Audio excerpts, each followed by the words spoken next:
আমাদেরকে আমরা যে পরিষেবাগুলো দিই সেগুলো আমাদেরকে খুব ভালো লাগে।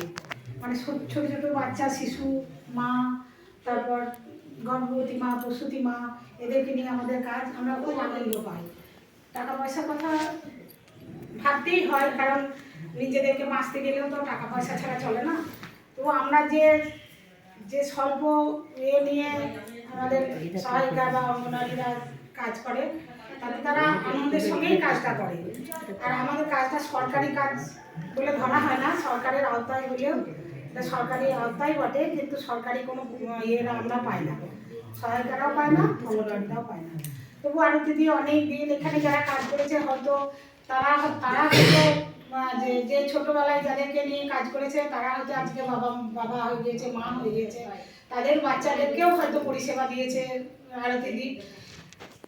খারাপ একটু লাগবে, কিন্তু আমি বলবো এত বছর কাজ করার পরে আরতি দি এতটা পরিষেবা দেওয়ার পরে হয়তো প্রথম একটু এই যে অভাব অনুভব করবে, বাচ্চাদেরকে নিয়ে থাকা।